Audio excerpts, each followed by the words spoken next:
Hallelujah. Jesu minin cebekan bolvin upon win. Ni namu hi ibat le. Dam le jengin. Sun le janin. Ungel ho jengin. Và Apostle Thhenmang Bible ka ka lai le. Và dolan abu sang an sein. Mi him chu ake na lam lama pakai lung hai ting pakai yin hi tabong mi him chu amel mate jing ta jo aki cham sa the ye ti khuti ai le tu ni hin yo hi i chung wa pathin alung lai pui ti nai chu ike hi na lam lam pakai alung lai ai le mel mate jing ta jong aki cham sa ai le tua ei do ding hi tabanga ling le khaw bonga so do jing hi Pathini chung wa lung lai pui ti na pru chu izat sei jong lew han inamu hi pathin lung hai na chon pu vi ti ipa om jing ne tuni hin ken kana sei jing in pathin thu a chomcha anaki til kho ken utin khu phon la ho hi lang khana Pamang neo hin, pastor thang neo hin. Hatain pastor say boy and online jong e hil chin jivin. Nga tulaya ka ho sa khat hi.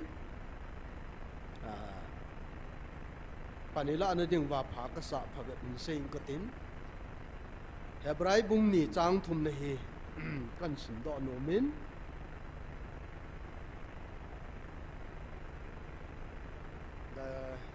Chang bung ni chang thum na hu ying na lo pi hi na sa mo lew han I ho I ti so cha ti ham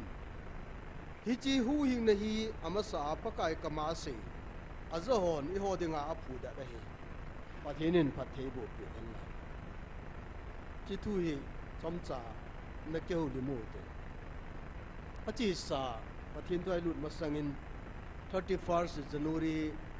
pathin lagau thu phon hin som la ni na chen hi tian sei ata san lon ngai pha ve hi chi hi ke man van noi jong ka hu pin hi chi van noi chu ka thun ka hu pin hi chi ka thu ke man van noi dinga ka pi jong khu ata san na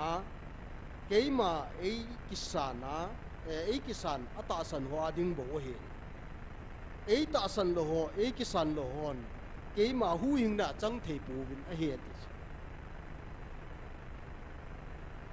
Ige lai le tu chunga pathin lagau thingin evil ba pathinin akam chang ta evil now hi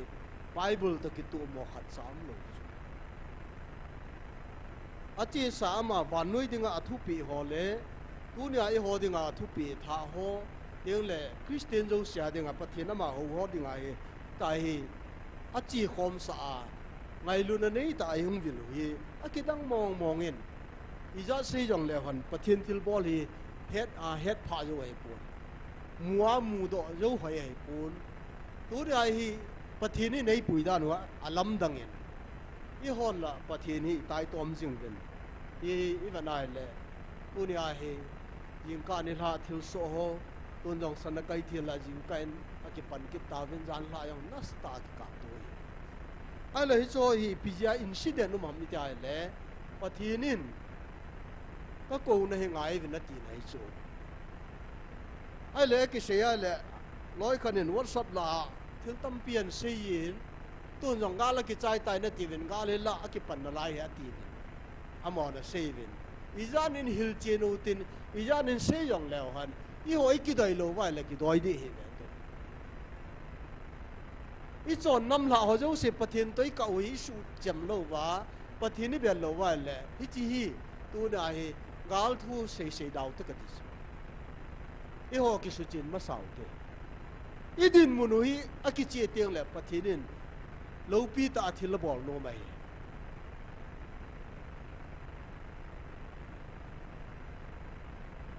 ilaya isimai le tu chunga pathin lagau vil na he a seitan ata san thelo hoding wang a hi mi wang si he ti chu sei de be le ata san na ho ka o zo ho wa dia wang chu mi ham pha chung nung wa ti na mi ham pha ti mai mai yong la kho lo a chung nung mi ham pha nei vi a chung nung hi i chu pathini na sei thei pa chu i wang pha mo mo ve na hallelujah again le tu chung a hin mi ham pha chung nung ti hi tai ta re nei ta again le nei le ho mi ham pha hi vin ai lo le mi ham si ho hi gyal kenai le alang khan ata san lo ho hi tu ni se ai le hin bible thu to an compare ji vin ai hin la ja sei jong leo a thu pe pa chu tu ni a hi ata san lo le mo de ma mi wang si sai yin bible proverb bung som le thum chang som le thum chui se ai i si mai le thu ki sei na sa lo wa koi pa chu ham se man tha na a chunga ong lung ding thu ki sei kho sa pa chu ai pya ki pa man asan te de ti chu chi pathinin hi chi i chung wa he a koi gut hi chi thu ki sei na sa lo ho le ana sa ho apom ho ti hi gam gi hi jing ai so pite ho hi ai ki pa man sang ni ho chu ko ham ti ai le thu ki sei kho sa na sa koi jing ho jui jing ho chun ki pa man san te de ale tua bible kan sim do na hebrai bung ni chang thum na hin in sim na chun ipsm tele hu ing na lo pi hi na sa mo le han i ho i ti su chat ding ham ati cho hi chi hu ing na hi ama sa pa kai kama ase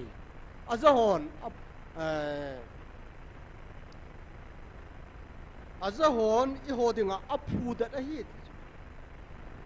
aphu dat thil ke phut dat ke ti ho hi even ai là hin tu ni hin ra về leo han thính kệ ham khát dòng khu cái lo ngàn nó phụ ai lệ hình dâu lâu đi tuy chặt dòng là chân Giêsu hung hình đỏ lâu đến kệ đỏ lâu đấy cái phút chạ cái phút đất cái tí hi hối lại dâu xả đi ngã phá ý chân cái kia lại là khát na hin hu hình nó lâu pi và thiên nín Ebola na sa mon có hiện nó thì ham chạy lệ thil gun a lâu pi ta khát thil tup khát anh ấy ja hi chi hu hin này na sa lo vin ko hi na tis ipiam tel wa noi chon se na na la ta hi cho hu ing nei chan kin ding wa pathin ko na hi chi hu ing na pa ti lo wa cho lampi dang lo hi a chu hi chi hu ing na lampi mi yo sin na mu te o ngai ye hi chi na kho sa de hi neglect hi vin ti za mo sa hi vin ti thu pi hau ta ai a chu tu na hi chi na sa lo ding hi pathinin ai nei aje chu ai na pumpi ang pi ja chu chi kho so man tha na ding a hi chi a se he pon so chat na ding a se he hallelujah hin na ding a se hin tu teng le idam the na ding a se hin ton sot ga me hun na ding a se hin hi chi mo a se hi poi ti hi tunin mi tam pi hin mu chen the lew han tu na hi ta bang a hin nam bui na hi tu lo diu ka ta sen le thiu bung som ni le ni chang khan apana ji ga simai le mi khau sakhat mi leng pan a chapa golwa an ding a hin golwa lo pi ta bo lai le cha chun mi ho ya hung ding a de sa chu a so te so len a ga ko sa ai le a mo ha num po ve hung num po ve a mo na a ko wang ven ya chun a mo ho hin a chi mong wen gam cho ma a da la ya chun hi chi mo golwa bol pa hin unia hi alung gela chi piam ta la amon ka golwa en bol hi amon ne ta lo dio hi sa nga chu midang za ne de kai ti hi ai ka ge lai le tunin jong su pi te ho hi chi golwa lo pi hi a so ten mi ko han lang jong le amon ho anom po vin a che mang hi a chu hu ing na kisan nom lo hin tun so na ha sa na tho diu chu pathin khut sa ne diu hi chi ti vin tu chonga pathin ei vil nau na sa lo wa te ho jong hi am se ve na a ji sa tho diu hi a chan diu hi dau mai hi a chu pathin in hilai ei hi lo ai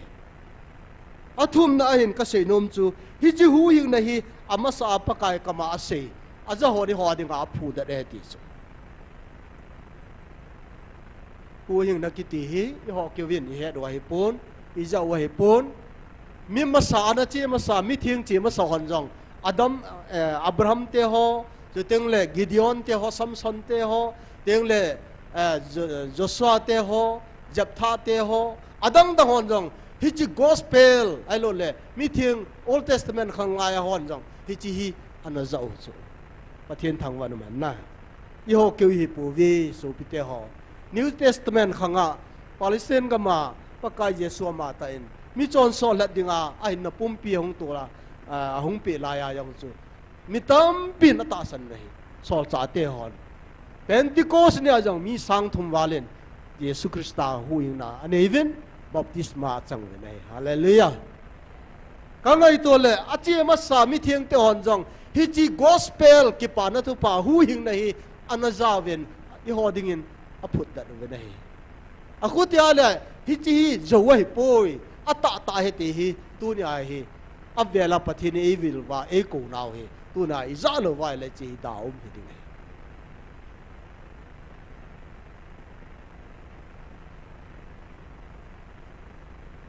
hi to kelo na chu tu ni a jong hi chi za o I mu I ki pa naw ki pa na thu pha hi tu na hi mi ho sei son pi ding ai pathinin e go no ai khu ti ale tu na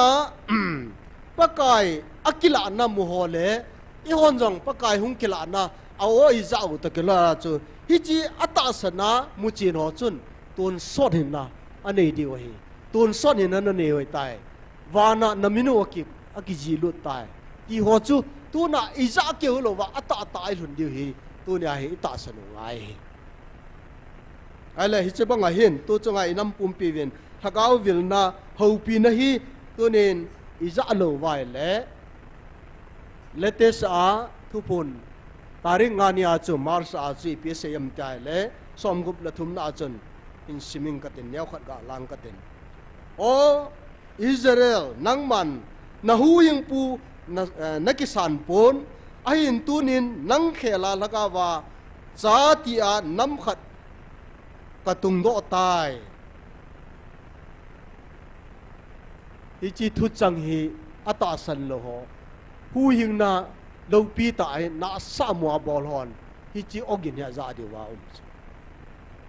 nang khelin midang nam khat cha ti a ko ding katung do tai ja hallelujah hi chu ko ho ham mi ta le I ho hi tau chala na ke pau te na hi chi ki pa na khela chu adang ke pa nom lo so a ge lai le a lo pi dan hi se ya se chim zo lo sa chim yo lo to nin lai sa wai le ke dang kha chu ani tam khat vini tam ma chon ka het khil lo wai le pathian wa choi la lo pi tan no tai sau chu I mi sin ka yong mai wa I ha ka yong ma chu na elo ha anop dan chu wan gam ngai na la sa wa he anu kha loi ta chu hung chu va san ninga ti sin na wa pa yong chu lang kana pau boy te tang ka te cameraman pa chu a hung ngai le ki chelanga hi pyam khat su to dinga gon le hel hing pan chi bai ringa go chu amen gala pana chi bai ring go chu amana akai le akai lu di chat chu ka te na am nan chu ka te achung mi hindal phale ama chu iti hai thei de tam na pau bo cho le na lin cho he hing pa chu neo he cho ak kai khum di chat cho na cha cho la so chu ka niu ta ya ram ka chu ka niu cho ta nui yan te nui jing la la sa pet ta nui jiom lo na ka kim doi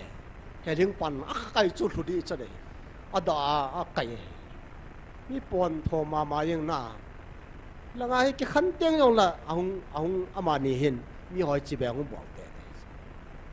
ha yong I chi be mai di ham ta ka khot ka pe la ka pum changai ma ni koi chu ka hu di chat ki chu a ke pa na pa na mi ho yo sia ngai lu chu hi chi ngai lu na chu chu mu chi chu na tu na pa thi nen ei vil naw ya lai le tu nen tham kho ga sei lang nam pum pi ni chi I ge lo wai he no ai ai le I dei sa pe nu chu ta sa le laga wa pathianin tu na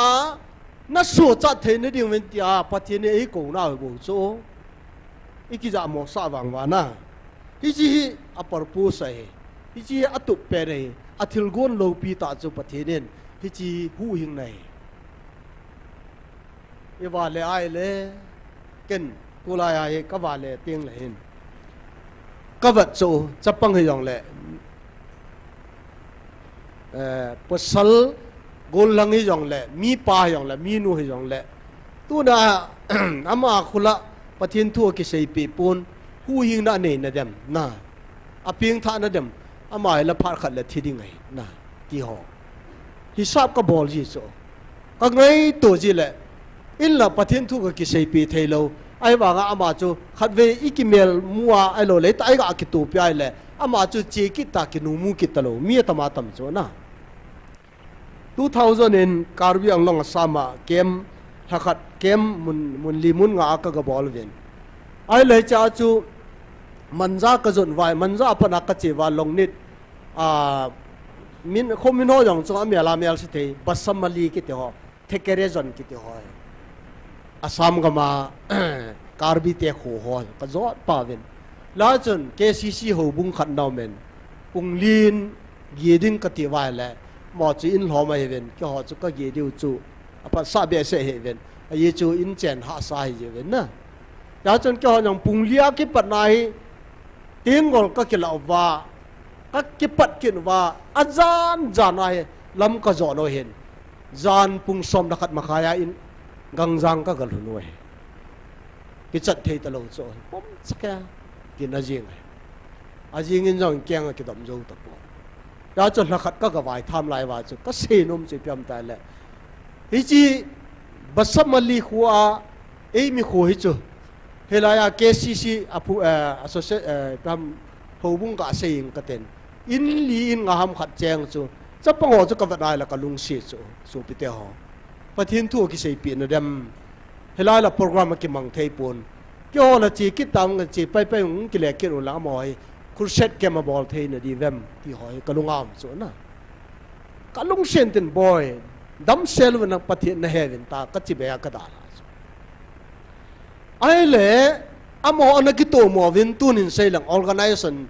ni anom vin hei cha chun faction na la ke ve ke kap tu ke ven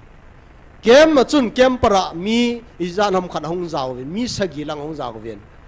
pieng thau vin ang na che naw manipur gam zon ta vin aji chu hilanga affection ga bol ding ai pui ke ngai lu ven tunia hi I am hon karbi te atil do wa tunai gal khat hungum ding ai ya chun 2000 November halung ke ka ga chi wa hen hi cha chun pieng thau ven nang jesu nei ven lang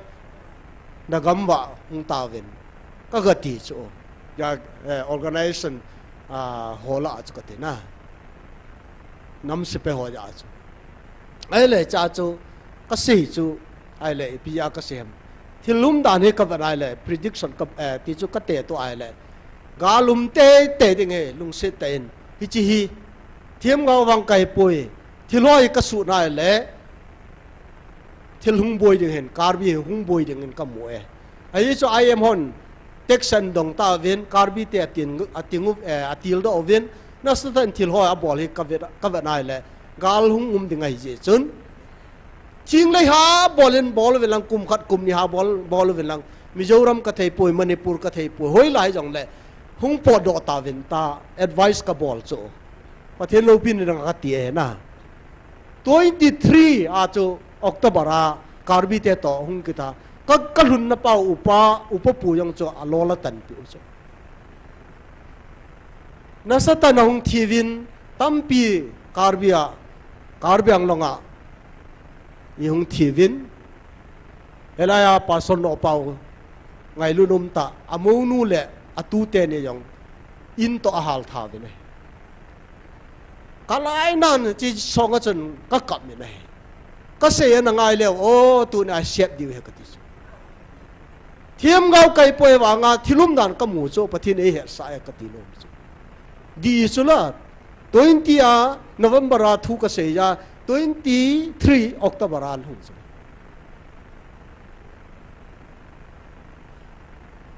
thiêng lê bỏ lo hình tin is society thu khát gà xây cái thế thiêng lê bỏ lo hình tin alak in asang asom somin Dimapura flash an kichi mo hình tin jan khát cả là sang som nga som gup chang akap chai wa akiu wa ina ki le yu chu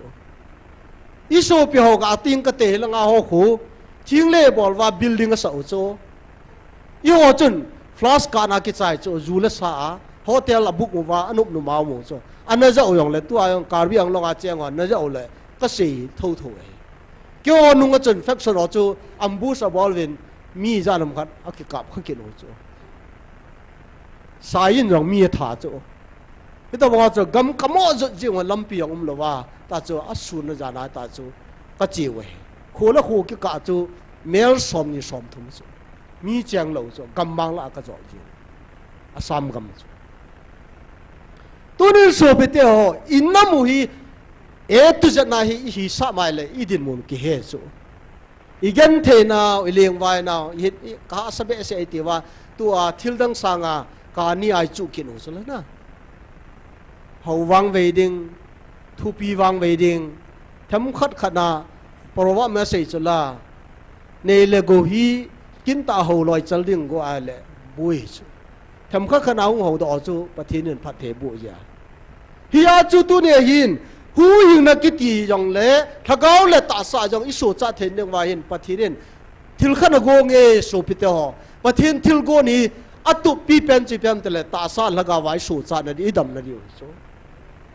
hi chi na sa mo wa le su cha jo lo di so in tunin so pite ho inam pum pin hi chi igelo wa i kho sa wa hu yin na lo pi na sa mo le ho i ti so cha de ham thagau le ta sa ti hi tu ni ikitil kho naw cham cha hian lang pathin phat thei bu pi ta han taw na nêu tin taw na point kan sei de hin taw na khat na chun hu yin na lo pi hi inam pum pi vin igel kho pe nu hi le inom ven na hi so pi te ho hu yin na ki ti hi thagau ke wai poi ta sa yang hu do ngai hi ve dai a khu te le nam pum pi hi to a jong gal nei jing lai hin thal jong ging jing na lai mai the hin hi cha yong hu do na ki ti pathina bo cho pathin ei hu do lo wai le kwam ama tha na ki hu do yong de ya chu tu ni pathin sung pum pathin ko ma ei hu do thei pa ko ma tu nin tau tin inam pum pin jong hu hi na ki ti gel kho thein jing tau te na ani na hin nam pum pi ki tun do na dinga tu ra he koi koi mo pu na pem hi tu nin she so lang hen lang ho lam hen lang i pi jong le tu nin i he so ke ve nai tau piu te so pi te ho inam mu hi pu gi tam ta na lai i cho na mo nyong zon na hin ko ne ngai a zo lo wa le tu na gal lal ki ti chu tu nya ya mang tha di ki ti e a khu te la yo khala khat hi ki tau pi to wa tha na pathin ko mai thum di khala khat ki tau pi u te na hi chun tha nei pi diu pathina ku nau mai ji chun i chun tau na ne yo hi tin ya chun a chai na ke ma nei ka tin tau tin lung lu tai na tau thei chanin tau en lang pathin ko ma tau tin hi chu khat ve tau nei tau tau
Pasim zolo ay bol pio pakai nang nahin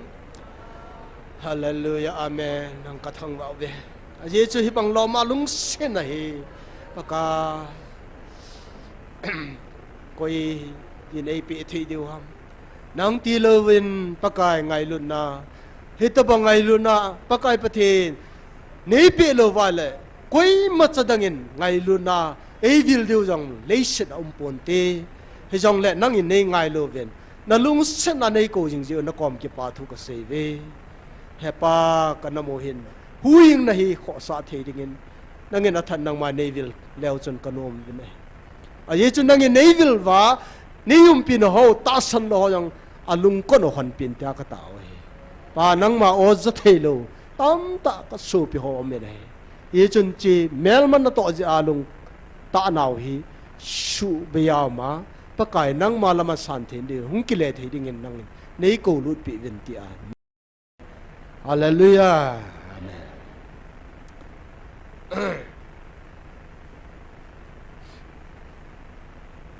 aban som khat taw nai tem khat na chi kin u tin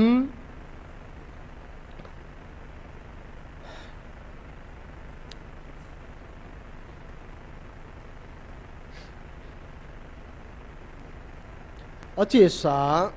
tarik som la thum ka her khil wa le tu la friday tu achi sa friday chi le kilomin haptama sa chu thil so chu ne he da wa hem da o thil so ti le thil so tampi wa no ya yong me na yang le i ho sunga ka ti en goju a agina ging khat chu na ke sula na ke khi chu na he no i hon jong jau sula na e chinia chu thil su kha dai he cha chun video na mu vai mi khat ke na se kha chu amini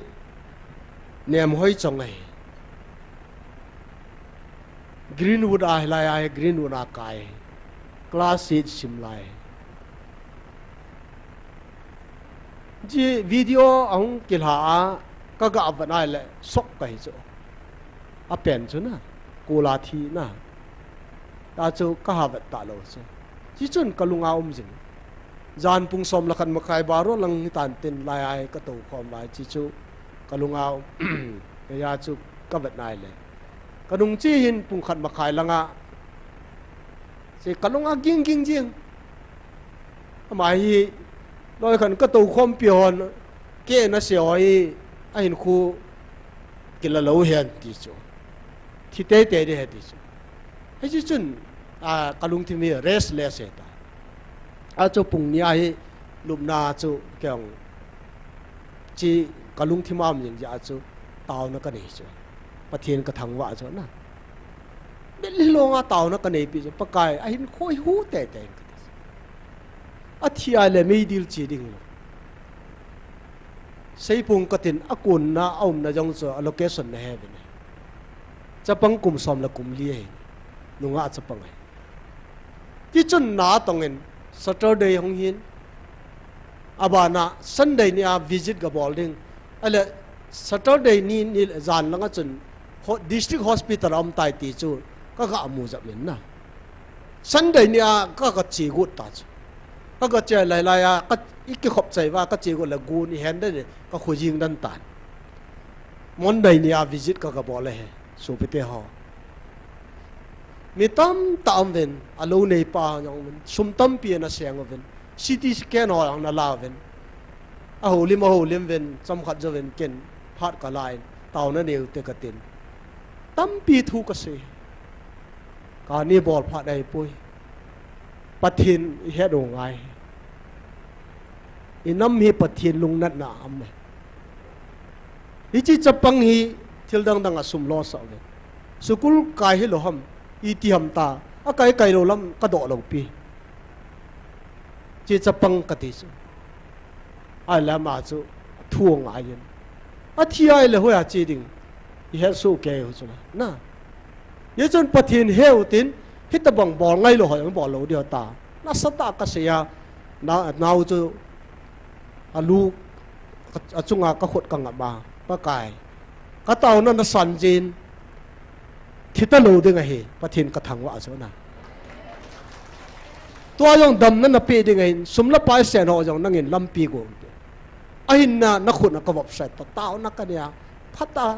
ka lan do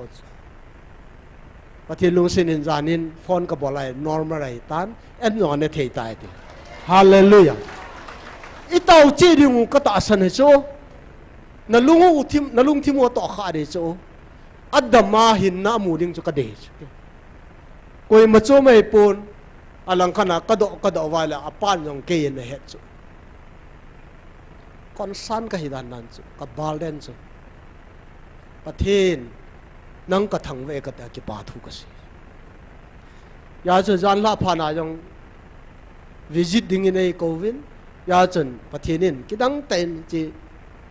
Judaism ho khat to ka ke pathinin kidang tai na Jesu Christina lung hung pot do na am dan chu lung thima hi jong le tu nen pathinin I people ding ai ko ham ti ka se nom zo he na hu hing na ki ti na sa lo ding hi na sa lo wa koi lo na sa mo koi lo na sa mo a bol lo de na aji chu hu hing na pha de tu hi pa kai hu hing na pha de na hu hing na hi ki tol mang de he hu hing na hi nai cha kan tol nai ding hin agam la tapu ai wanga phar khateng le ki tol mang de ti chi sa ya langa na hiya hi agam la pu ati lai hi tu pha he chu akhu ta le sei pe ring atame so pi te ho na mi min khu hi tu nya hi phar khat le ki chai de chu phar khat le ki chai ai le tu ni hin aki chai masanga chu ipi ngai cha hin na nei diu ngai Jacob bungli sang som la lia hin simai le yinga i piang so ding na hon ne po ve na hin khu chu ipi ham tui mei chom khat ke muwa chu jo teng le ke mu ji talo hi chi nang ho khu chi tui mei khu ta bang na hi ve ti pathen in phat thei bu pyo han la tui mei ta bang hin khoi ne hi tu ni a hi cha be ka ai pathen he no ai tu ni lai am ho wang pathen in tu ni hu ying na ki ti chu tu na e pi wa hin ama ta san jo si a o jo si chu pathen ama ta in ka cha ti ai lai chu i pi wal dham na cha hin na go lo ding a pathen e koi wa hi tai ata san lo bo chu hop thei poi na hi chu hi yong le tu ne hi hin khu cham cha tui mei ta bang na nei pa he tu na hi ji nga i pi hung su dam ti he lo ja chu tu nei hu ying na thu hi nain sa nain lang ka thei poi koi ka thei poi i sei pi pha doi tai ka ti no i mo pha do ta la John Milton in ipia sayam ta le mi hem khat chun thi na ki ti hi a ke mai to pi te ding he ti hi chui ma sang wao ma hi chi chu i to te te ding ai ya chu ama wang mi yo si thi ding ka ti nai poi rab chara hi a thi anat thi ma so ho ata sanol ha na hung tho win tin ana hing na la ata san lo chu vo su lam dang am ding ei ata san lo wang tho lo ding ei rab chara hi chu Bible in Thessalonica imu na wa se Corina am men hai Corin mung som langa langa hi chun tu nia hi ana hing na lai ho yong cho vo su lam dang am mai le tu ni hin o ta san hi a kho hi i ta san lo wa le i vo lam dang the lo de ti nai cho hi chun tu nin pathin thu sei min thang ta in za sao a hin dial modi hi a chapan la ya peng tha ai chapang cha hi lai peng tha hin aman gol phata kha nein aloi pai peng tha lo ai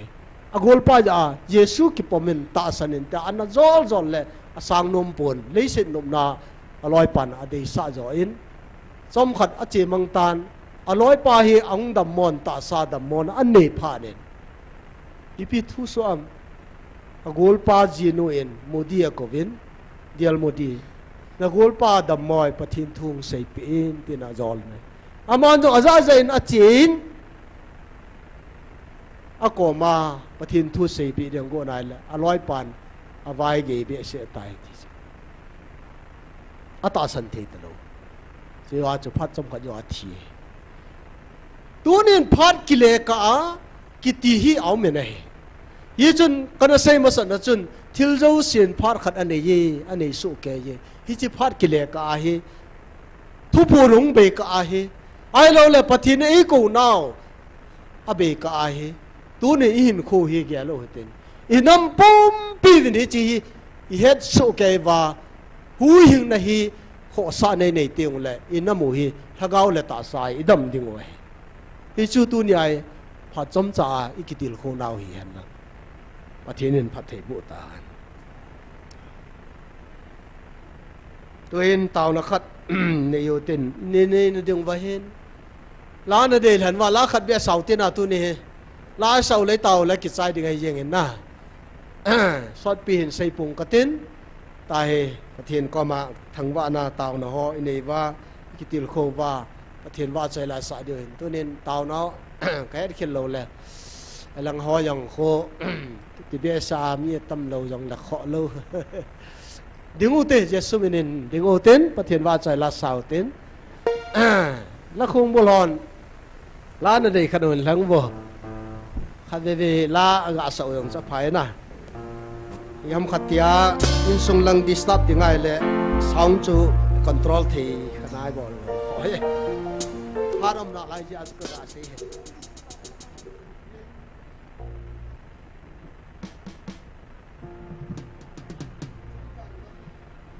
chung van gama ka in gut sa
Thengmang talo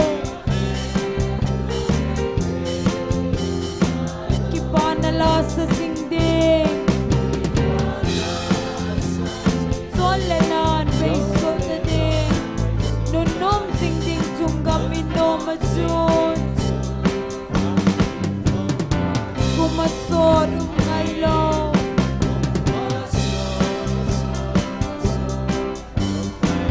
Kipana gamajun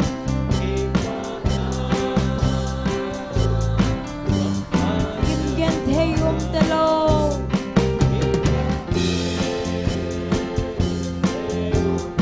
Sumunatun kagay itianding